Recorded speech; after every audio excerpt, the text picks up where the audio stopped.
Three Amigos mini roundabout. And it's safe for me to go. And just watching around this corner, my speed around that corner was about 8 because of the car coming, and it's still in a 20 zone. So I'm just building up my speed, about 17, 18.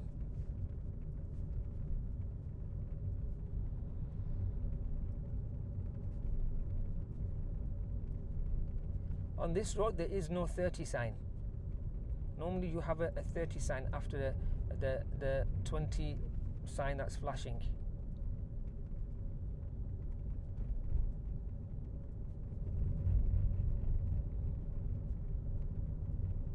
So once I go past these white coloured houses, the orange car on my left, then go right on the roundabout and take the third exit. I'm going to start to build up my speed a little now.